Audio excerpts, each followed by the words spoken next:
বুদ্ধিমতী বউ। হযরত মুসা আলাইহিস সালামের একজন উম্মত ছিল, অন্ধ গরিব।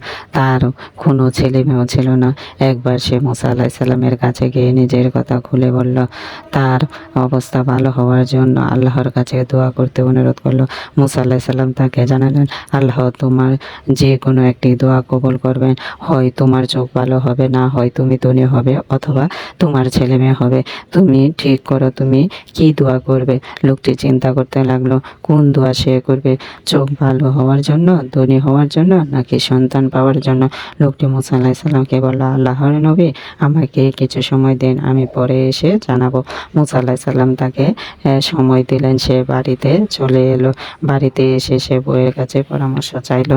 তার বউ ছিল খুবই বুদ্ধিমতী ও জ্ঞানী। সে বুদ্ধি করে জামাইকে একটি বাক্য 3টি আশায় পূরণের জন্য শিখিয়ে দিল। পরের দিন লোকটি মুসা আলাইহিস সালামের কাছে হাজির। মুসা আলাইহিস সালাম তাকে বললেন, বলো তোমার জন্য কি দোয়া করব। নবীদের দোয়া কখনো বিফল হয় না।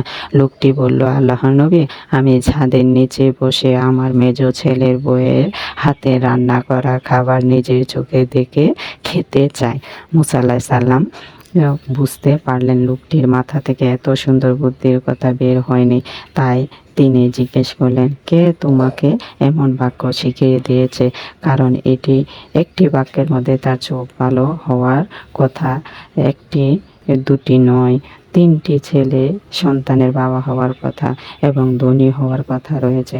লোকটি মুসা আলাইহিস সালামের কাছে তার বউয়ের কথা বলল।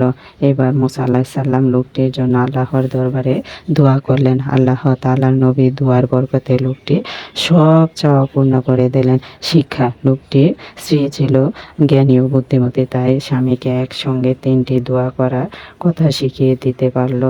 আমরাও ভালোভাবে পড়াশোনা করে এবং চোখ কান খোলা রেখে জ্ঞান বুদ্ধি বাড়িয়ে নেব।